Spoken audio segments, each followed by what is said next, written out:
Bismillahirrahmanirrahim. Assalamualaikum warahmatullahi wabarakatuh. Alhamdulillahi hamdan katsiran tayyiban barakan fihi kama yuhibbu rabbuna wa yardah. Asyhadu an la ilaha illallah wahdahu la syarika lah wa asyhadu anna Muhammadan abduhu wa rasuluh. Allahumma salli wa sallim wa barik ala nabiyil karim Muhammadin wa ala alihi wa sahbihi wa man walah wa man tabi'ahum bi ihsan ila yaumil qiyamah. Serta kamu yang dirahmati Allah Subhanahu wa taala.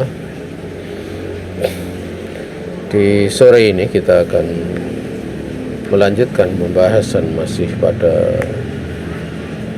bagian pasal kelima dari bab keempat. Di mana ini kalau secara keseluruhan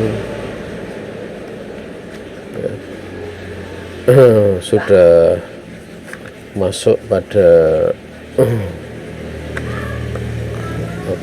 hampir setengah ya,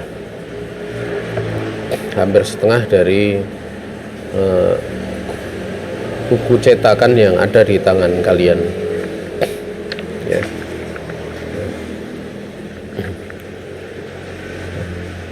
Namun kalau di kitab aslinya ini juga sama ya, dia hampir setengah ya, hampir setengah setengah kurang dikit ya. Dimana pada pasal kelima ini ada beberapa subpasal ya, ada 9 subpasal. Kita baru menginjak kemarin selesai pada subpasal pertama, sunnah dalam perkara ini, mengajarkan anak Al-Quran. Pasal mengajarkan anak Al-Quran ini termasuk pasal yang sangat sangat penting ya, karena memang termasuk perkara yang menyita banyak waktu untuk anak belajar di waktu kecil, itu Al-Quran. Ya. Maka pada pasal yang kelima, pada sub pasal kedua, Al-Quran menjadi ilmu yang pertama dipelajari anak setelah tauhid. Itu Al-Quranu awwalu ma yubda'u bihi as-sabi minal ulumi ba'da tauhidi. Mu'alif dia mengatakan kana min hadis salafi soleh an yabda'u bita'limi sibyanihim al-Qur'an al-karima qira'atan wa tajwidan wa itqanan wa hifdhan ba'da ta'limihim at-tauhida wa sunnata qabla istighalihim bil ulumil ukhra alati qad takunu sababan mani'an li ikmali hifdzil Qur'ani wa dhabtihi. Beliau menyebutkan termasuk dari sebagian bimbingan salafus saleh, itu mereka memulai di dalam mengajarkan anak-anak mereka itu Al-Qur'anul Karim, baik secara bacaan, secara tajwid, demikian pula kemungkinan itqonannya, dan juga secara hafalan, bacaan, tajwid, itqon, dan hifdz. Itu diajarkan setelah mereka mengajarkan at-tauhid dan sunnah ya, perkara akidah dan manhaj diajarkan ya. Setelah diajarkan itu baru kemudian Al-Quran ya, dengan bacaannya, tajwidnya, kemungkinannya, dan hifdzon. Itu diterangkan wa qabla istighalihim, sebelum mereka sibuk dengan ilmu-ilmu lain yang terkadang itu menjadi sebab yang menghalangi untuk menyempurnakan hafalan Al-Quran dan ketepatannya. Ini salah satu metode ya.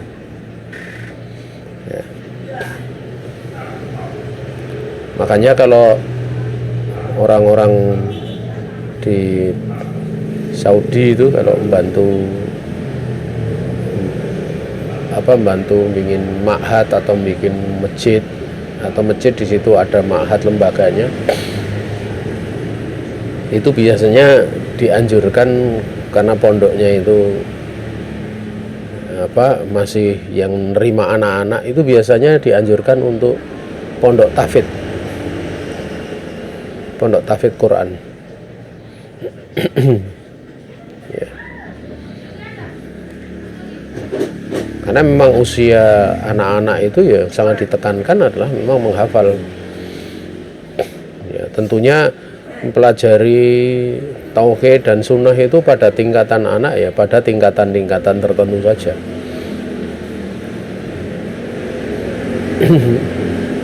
Paling kalau mau ada hafalan ya sifatnya hafalan.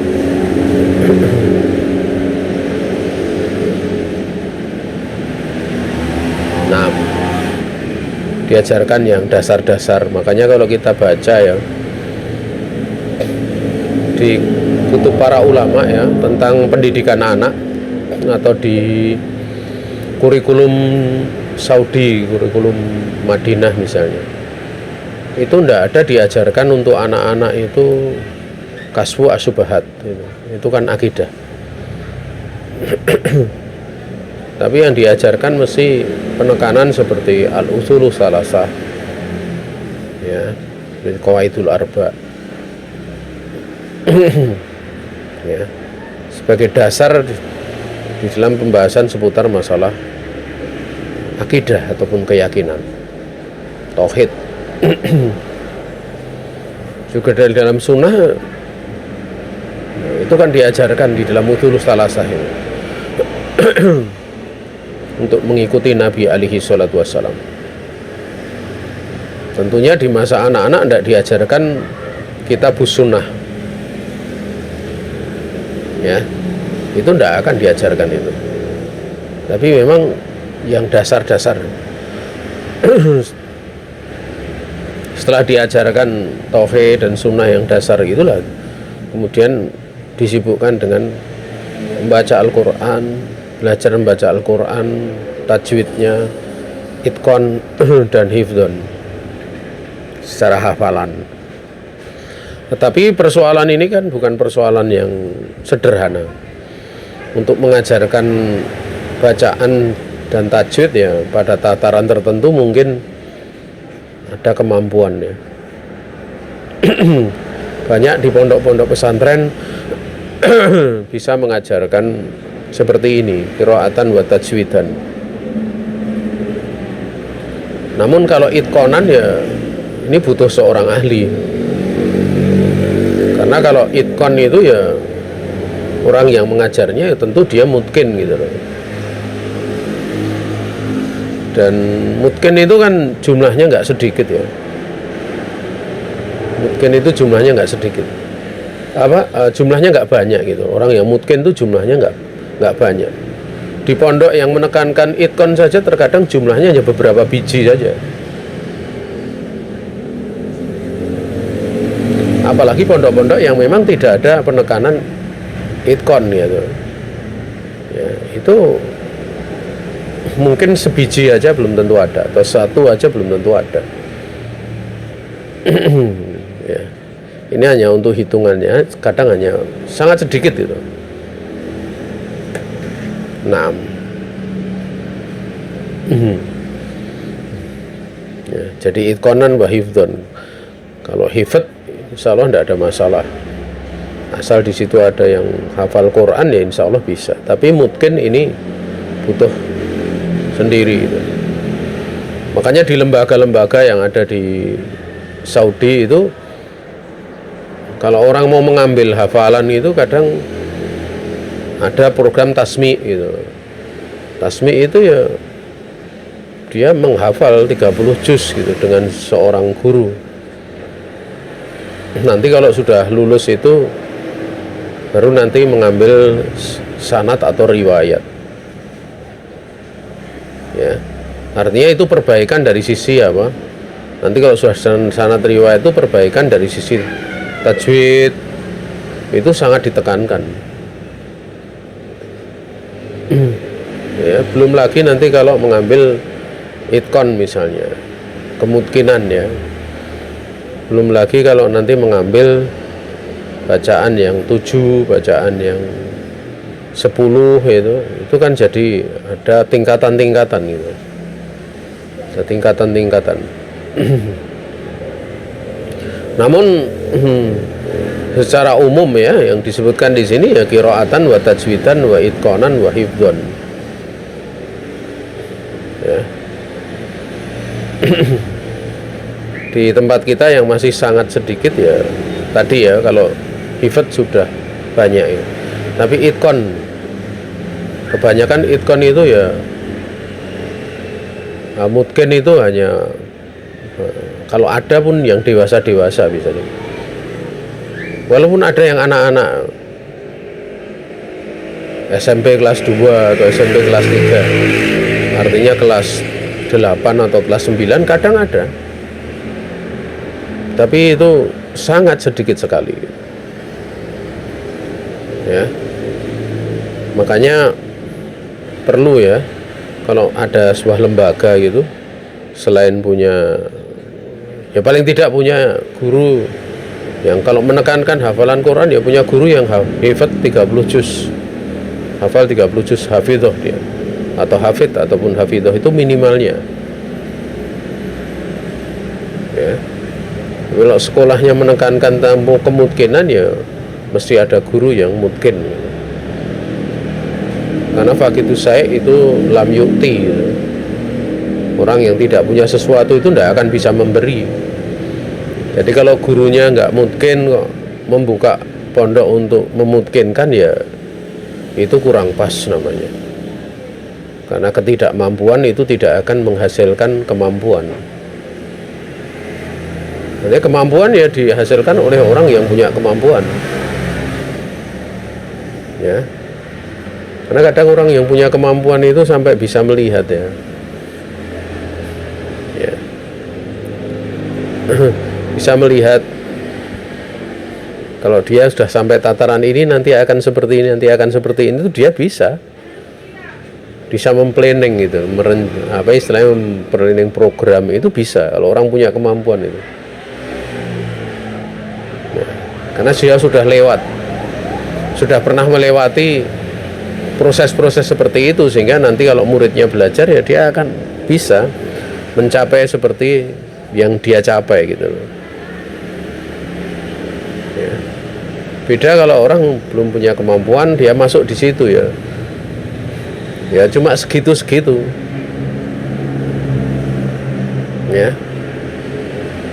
Pengalaman dulu waktu ngajar di pondok ya, berapa tahun saya ngajar pondok, kalau di total ya sekitar 15 tahun ya. Berapa tahun ngajar di pondok ya ada. Itu kebetulan saya nggak pernah apa istilahnya nggak pernah masuk di bagian hifdz ya, karena itu bukan ranah saya, karena memang saya tidak punya ilmu tentang itu. Tapi kalau dulu sering memperbaiki awal untuk bacaan kayak tajwid itu kadang saya mengajar gitu. Tapi kalau hifdz saya tidak berani gitu. Karena belum pernah belajar tentang masalah itu dan tidak punya kemampuan memang. Itu ada kadang pengajar yang saya lihat ya, dia masuk di dalam hifdz gitu, tapi dia nggak hafal Quran ya, nggak hafal Quran.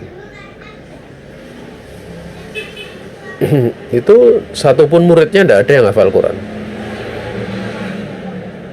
Dia dulu pernah mondok dan ada hifdznya juga tapi nggak hafal Quran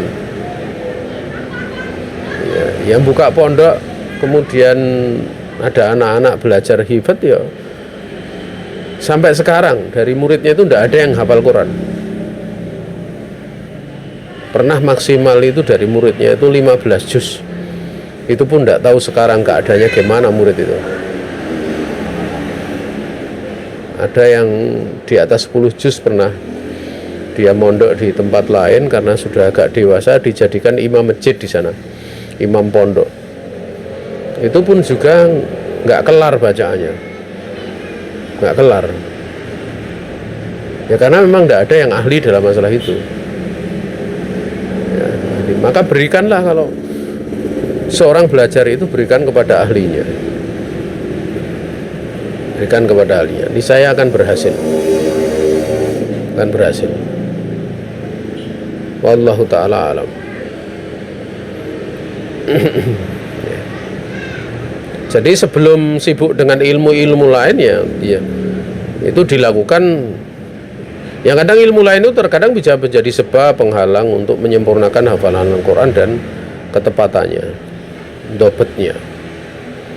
Karena sangat menakjubkan ya, hafalan Al-Quran itu kalau dihafal di masa kecil itu akan masuk pada darah dan dagingnya, sehingga pada saat dia hafal itu ya Masya Allah ya, kadang dia tahu letak halamannya, letak posisi di baris keberapa.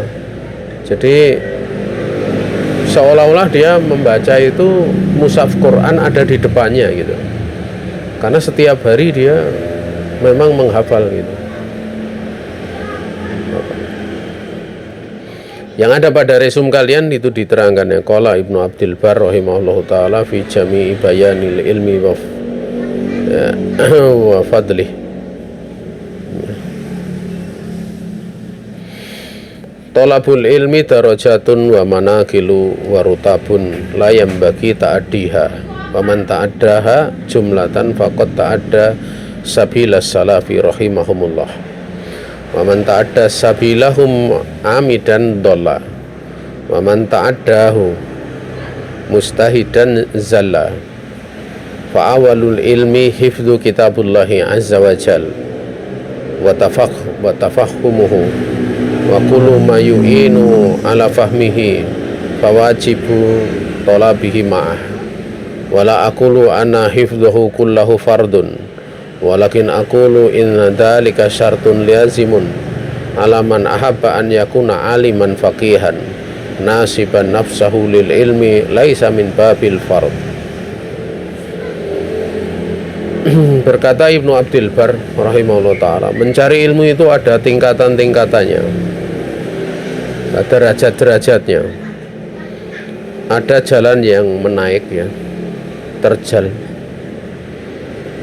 dan ada kelas-kelasnya. Tidak pantas seorang melampauinya atau melanggarnya. Barang siapa yang melanggarnya karena ingin dapat secara langsung, maka sungguh dia telah menyimpang dari jalan salaf. Dan barang siapa menyimpang dari jalan salaf, mereka menyimpang dari jalan salaf dengan sengaja, maka akan tersesat. Maksudnya tersesat ini, dia menuntut ilmu akan bingung hasilnya.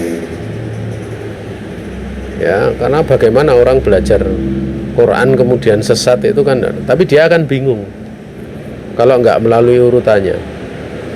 Dan barang siapa yang menyimpang di dalam keadaan bersungguh-sungguh, maka dia akan tergelincir. Yalah. Ya. Dia akan zalah. Nah, di sini pentingnya belajar itu dengan seorang guru. Ya, belajar itu dengan seorang guru. Dan yang ahli tentunya. Ya, sering saya ceritakan itu ada salah satu murid ya, sebelum datang pada kami itu udah belajar bahasa Arab 7 tahun. Tapi torekohnya belajarnya salah ya. Ya nggak bisa baca kitab, 7 tahun pun nggak bisa baca kitab. Ya. Karena kalau kajian muridnya mulai sedikit, diulangi nanti dari awal, buka lagi. Akhirnya ikhwan yang semangat itu, yang akhirnya belajar pada kami di pondok kami itu, akhirnya ya ikut ngulangi, dia sabar gitu. Tapi ya nggak pernah mencapai. Durusuluh jilid 1 aja belum pernah selesai. Padahal itu sudah berlalu selama 7 tahun. Ini belajar seperti itu kalau ditanya pahalanya ya dapat gitu loh. Tapi yang buang-buang waktu. 7 tahun masa durus sulugoh jilid 1 nggak selesai. Itu kan dia mesti cerdas harusnya. Kalau memang ustadznya di situ pakai metode seperti itu, dia cari ustadz lain kan bisa. Tapi yang menjadi masalah sebagian ikhwan itu kalau ada pengajian seperti itu, kemudian nanti nyari ustadz lain, nanti jadi masalah. Nah, itu cara berpikir yang tidak ilmiah namanya. Karena belajar harus dengan ustadz itu gitu. Belajar itu tidak mesti dengan ustadz tertentu yang ada di situ ya. Lebih-lebih kalau menyangkut sesuatu yang dia butuhkan gitu. Nah, nanti ada di situ ya nanti kajiannya misalnya tidak berkembang gitu, atau ilmu yang diajarkan ya karena kemampuan ustadznya sampai di situ ya dia mencari ustadz lain. Kalau pada perkara yang memang hukumnya fardu ain atau fardu kifayah ya dia cari itu. Pada beberapa kelompok yang ekstrim di dalam beragama itu kadang nyari ustadz lain itu dianggap ya nanti ada beberapa catatan menurut mereka gitu. Sebagaimana yang saya dapati dari anak yang belajar 7 tahun itu.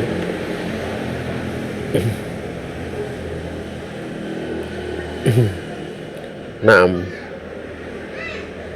Ya. Sungguh-sungguh tergelincir kalau dengan sengaja ya. Ya. Itu juga apa? Dia akan bingung.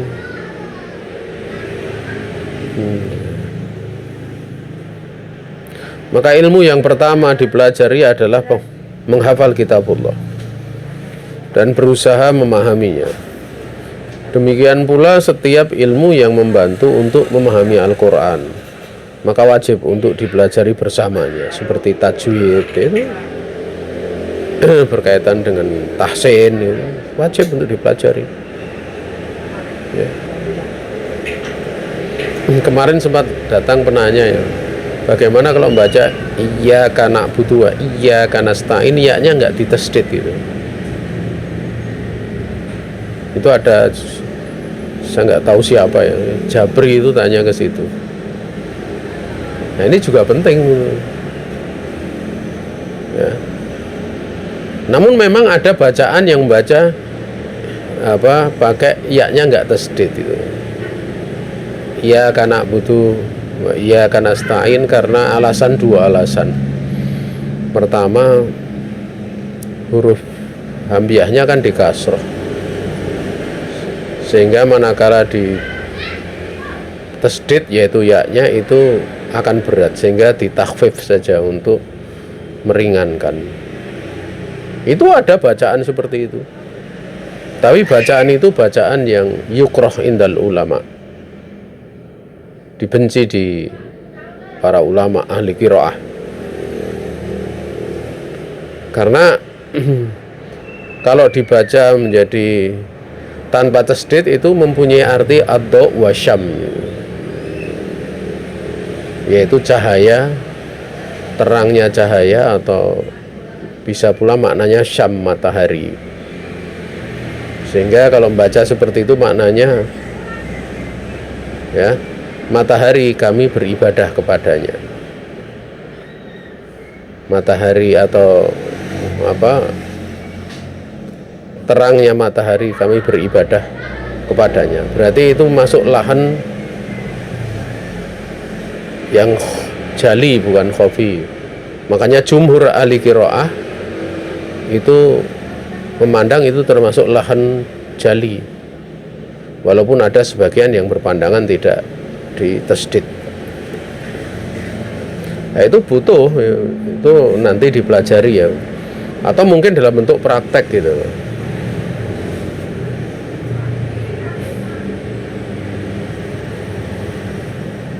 Aku tidak mengatakan bahwa menghafal Al-Quran semuanya adalah wajib. Nanti menghafal Al-Quran itu semuanya itu tidak wajib. Karena kalau nanti ada pembahasan fardu kifayah atau fardu ain, itu pun ada pembahasan tersendiri itu.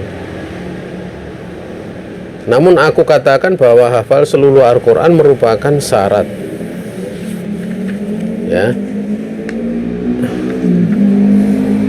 merupakan syarat yang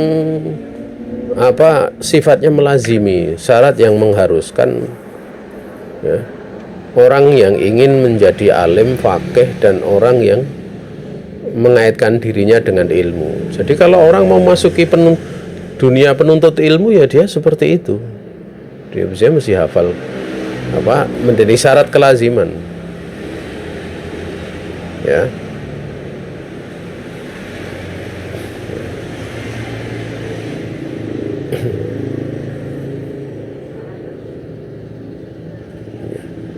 Hal tersebut bukanlah termasuk bab fardu gitu loh.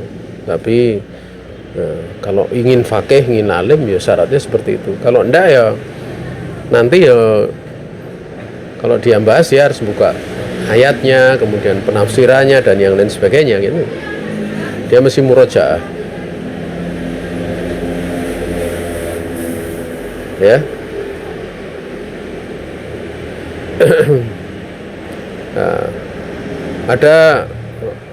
Pernah ada yang datang itu bertanya, habis majelis itu bertanya ya tentang materi itu loh. Dia mempertanyakan bagaimana materi pembahasan itu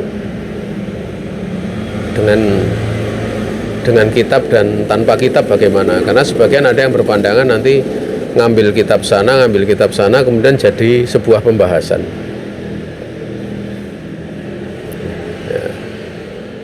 Karena waktu itu dia menanyakan karena memang kita waktu itu memberikan taklim dengan cara pakai kitab gitu.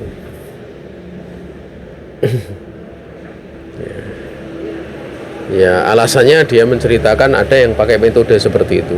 Ya kalau seperti itu sifatnya tematik itu tidak ada masalah. Tapi kalau belajarnya seperti itu terus, struktur taksil dalam ilmunya mana nanti? Nanti struktur silsilahnya itu sehingga terstruktur ilmunya mana? Karena biasanya nanti mesti akan ganti tema terus. Itu dalam satu sisi. Dalam sisi yang lain ya orang belajar itu kalau memakai kitab-kitab para ulama muktabar itu beda. Para ulama itu keilmuannya sudah diakui oleh para ulama-ulama sekelasnya. Sehingga ada kitab yang dijadikan sebagai kitab induk yang dipelajari oleh manusia, para penuntut ilmu dari masa ke masa gitu. Ya. Dan juga juhudnya, dari si juhudnya mu'alif kitabnya itu juga beda.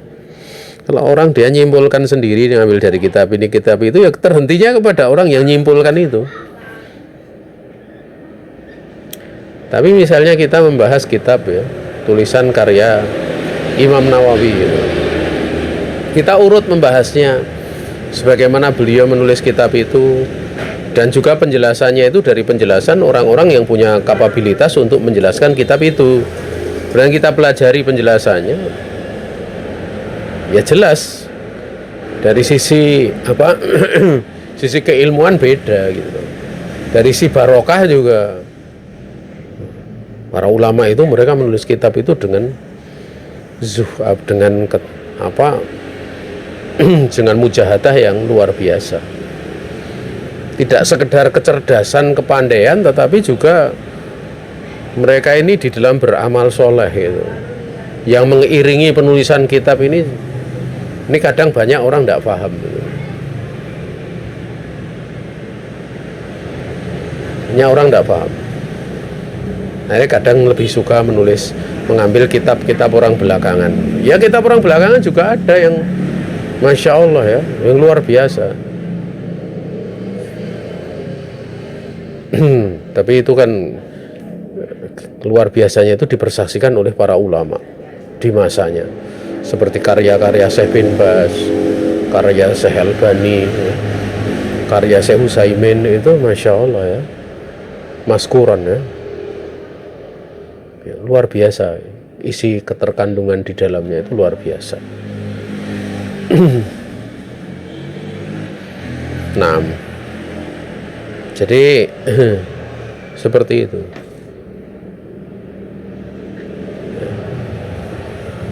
Makanya kalau orang belajar di kitab-kitab orang dahulu itu akan membentuk kita untuk mutawadhi ya, untuk ta'ani, tawadu, untuk ta'ani, hati-hati ya, enggak sembarangan. Tapi beda kalau yang dari hasil kreasi dia, walaupun mungkin ngambil dari ini, ngambil dari itu gitu, itu biasanya akan memunculkan orang yang terlalu cepat ya. Ibarat kalau matang dikarbit gitu, nggak kokoh. Ya itu nyata gitu, nggak kokoh. Ya. Ya. Sampai-sampai ya karena ya ini karena media ya, kadang media itu kadang banyak orang yang muncul ya. Ya kita tidak tahu latar belakangnya seperti apa.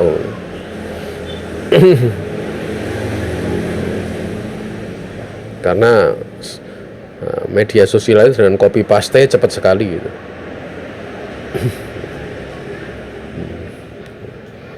Nah, saya punya murid itu dia cerita ya, tapi saya nggak tahu orangnya yang mana, cuma dia ngomong di WA itu, "Tat, saya murid antum, pernah belajar ini. Saya nggak tahu orangnya yang mana gitu."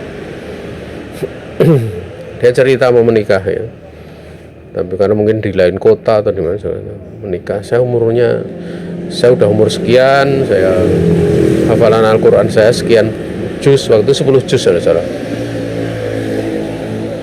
Saya pernah menyelesaikan kitab ini dengan antum ya, kitab-kitab ya sudah lumayan punya bekal lah, dari usul, dari ini. Dia cerita sebenarnya. Tapi kok saya minder ya tadi. Maksudnya minder itu kalau saya mau mencari menikah, akhwatnya itu punya medsos kok mereka kayak pinter-pinter gitu loh, bahasa Arabnya cas-cis-cus gitu loh. Sementara dia baca kitab katanya pernah baca kitab di hadapan saya, kurang ya, masih ada salahnya dia. Nah, tatkala saya baca cerita dia itu saya seneng gitu. Artinya dia tidak cepat untuk muncul gitu. Walaupun dia sudah punya bekal ya, minimalnya untuk dirinya sendiri gitu. Ya. Kemudian saya memberikan nasihat karena dia ingin menikah ya. Nasihatnya gimana? Ya nasihatnya ya, kadang ya, kita melihat sesuatu itu dari dohirnya yang seperti itu. Namun ada hal yang lebih mendasar gitu. Pada saat mau melangkah seperti itu, mencari menikah dan lain sebagainya, itu adalah cari tentang kesolehan. Kesolehan itu benar, pada satu sisi ada keutamaannya manakala dia punya hafalan sekian, punya. Tetapi itu bukan menjadi ukuran bahwa orang seperti itu berarti soleh. Mencari sifat-sifatnya kaitannya dengan ketulusan itu bisa diketahui dengan jejak rekamnya di dalam belajar. Bagaimana? Melalui orang-orang yang memang dia kenal betul bagaimana belajarnya, bagaimana sikapnya di dalam bermuamalah,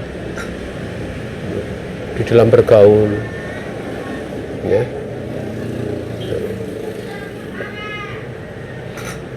Sikapnya di dalam menerima kebenaran, menerima nasihat dan yang sebagainya, itu akan lebih menampakkan tentang keadaannya ya.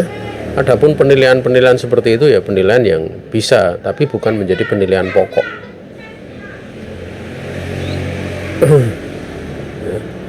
Wallahu ta'ala a'lam.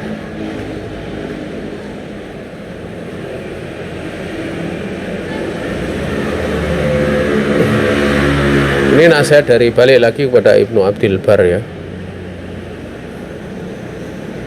Ada nasihat yang sangat berharga di situ ya. Artinya kalau ilmu itu punya derajat-derajat ya, dia masuki hendaknya secara urut. secara urut. Ya. Ada jalan terjalnya, ya, ada pula kelas-kelasnya gitu. Dan untuk bisa seorang itu masuk pada derajat-derajat tertentu itu ya dia mesti dengan seorang pembimbing. Oh, kamu sudah layak masuk ini gitu. Ya, udah masuk layak masuk ini. Yang kadang terjadi itu murid punya keinginan. Ya, murid itu punya keinginan itu kan keinginan la yubna alal ilmi gitu. Tidak dibangun di atas ilmu kadang. Pengen ini, pengen itu gitu. Tapi dia kan nggak tahu caranya. Kadang datang pada seorang guru, saya pengen bisa baca kitab gitu. Tapi suruh belajar nahwu sama shorof aja males-malesan. Gimana dia bisa baca kitab? Dan kalau pengen baca kitab, bisa baca kitab, ya dia mesti sampai pada taraf untuk dia qiraatan gitu. Dia membaca di hadapan seorang guru. Karena pada pelajaran takhusus kan seperti itu, murid sering suruh baca gitu. Guru nanti nerangkan. Walaupun ada beberapa ulama yang tidak mau muridnya membaca kecuali dirinya. Artinya dia sendiri ya, karena ada beberapa guru itu ya kalau lihat kesalahan bacaan itu kadang ada yang nggak kuat, ada yang gatel gitu telinganya istilahnya. Ya itu metode kembali kepada gurunya sendiri ya.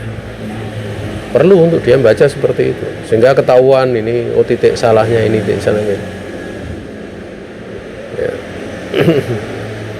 Sehingga pada saat belajar itu menjadi terarah ya.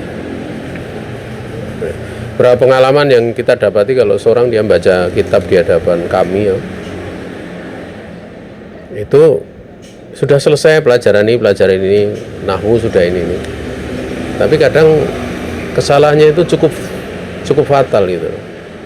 Atau kalau bisa dinilai ya salahnya itu kita memberikan nilai 60 itu berat gitu, ini 40, 50. Nah, ini mesti harus diingatkan. Kalau dia pernah belajar, murojaahnya ditekankan. Diingatkan. Di dalam membaca, kita langsung ingatkan. Di saat salah, langsung ingatkan.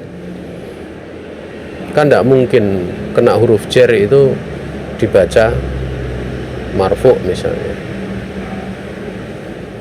Ya. Kan tidak mungkin, itu kesalahan fatal namanya. Atau misalnya kalau domah, ya domah belum tentu marfu. Nanti kalau ada mabni misalnya, ya berarti kan nanti rofaknya itu mahal nanti sini. Atau takdir dengan takdir itu kan bisa. Hanya berbagai macam kemungkinan itu perlu dijelaskan. Ya, jelaskan sehingga begituan ditekankan itu. Sehingga pernah saya kedatangan seorang yang sudah mengajar gitu, tapi baca kitabnya banyak salah ya, nilainya ya nggak sampai 7 gitu, 6 gitu. Ya akhirnya waktu dia belajar sama saya, lebih saya anjurkan untuk dihentikan dulu ngajarnya, fokus belajar. Begitu dia belajar fokus, karena dia pernah belajar tingkat dasar dan tingkat pertengahan dalam bahasa Arab, dalam waktu sebentar dia bacaannya jadi bagus di atas 90. Dan dia cepat menangkap, diterangkan ini cepat menangkap. Karena saya tanya latar belakangnya pernah belajar ini. Berarti ini sudah bisa masuk di dalam tingkatan lanjutan. Dan benar di dalam tingkatan lanjutan itu nggak bingung dia, tapi sudah mateng baca kitabnya. Sampai dia minta saya yang baca kitab nanti. Ya hampir nggak pernah salah. Kalau salah ya satu, itu pun jarang. Jadi kalau baca kitabnya nggak pernah salah, tapi kalau i'rab kadang dia bisa jawab, tapi kadang jawabannya itu masih ada yang terlewat misalnya. Nahwunya dia jelaskan bisa, tapi dari sisi iklal di dalam tasrifnya kadang terlewat gitu kan, seperti itu. Tapi kalau membaca enggak, hampir enggak pernah salah gitu. Akhirnya di saat seperti itu ya waktu itu belum saya sampaikan untuk mengajar, belum ya, untuk dia mengajar. Tapi ilmu itu kan beriring waktunya sampai dia diminta jadi kultum 7 menit di bulan Ramadan itu. Waktu itu saya sempat mengatakan, nanti kalau kalian diminta untuk ngisi kultum gitu, itu bisa jadi setelahnya akan diminta lebih daripada itu, karena dia sudah belajar beberapa cabang ilmu. Akhirnya dia benar ngisi 7 menit itu, dia udah persiapkan, dia jelaskan secara urutan taksil ilmu itu, dari definisi, dari keutamaan, kemudian taksimat. Dia membahas sesuatu, di situ ada tokohnya, dai-nya, orang yang sudah sepuh ya. Itu begitu turun itu langsung meminta untuk dia jadi khotib Jumat. Tidak cuma itu, setelah khotib kemudian diminta untuk ngajar di masjid besar itu, untuk jadi. Dia heran kok bisa seperti itu. Dia ilmu itu kalau taksilinya jelas, itu sesuai fitrah manusia. Orang merasa nyaman, orang merasa mantap. Nah itulah nanti orang akan bisa membedakan ilmu ya.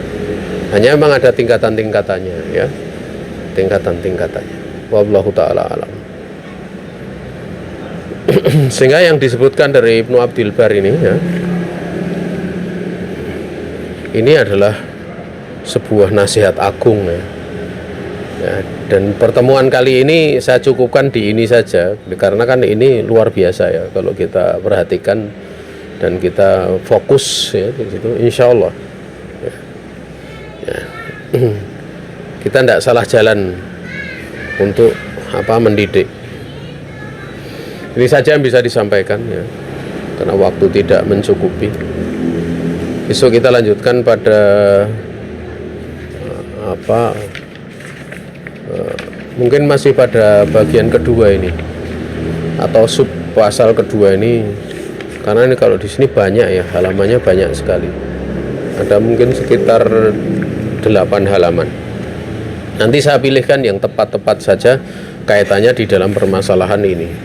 Al-Quran awalu ma yubda'u bihi as-sobi minal ulum ba'da tauhidi. Sebelum kita menginjak pada pasal keempat. Ingat ya, bahwa penekanan di dalam pembahasan materi pasal kelima ini itu sangat saya tekankan. Berbeda dengan pembahasan pasal-pasal ataupun bab-bab sebelumnya atau pasal gitu, atau pada bab lainnya. Nah, ini benar-benar saya tekankan ya, karena begitu krusialnya masalah, begitu pentingnya masalah ini. Ada salah datang dari pribadi diri saya sendiri dan dari syaitan, saya istighfar kepada Allah Ta'ala. Ada benar semata-mata keluasan rahmat Allah Subhanahu wa Ta'ala yang diberikan kepada kita. Tentang pertanyaan nanti bisa ditulis ya, dan saya mau berangkat untuk ngajar ya. Akhirul kalam, assalamualaikum warahmatullahi wabarakatuh.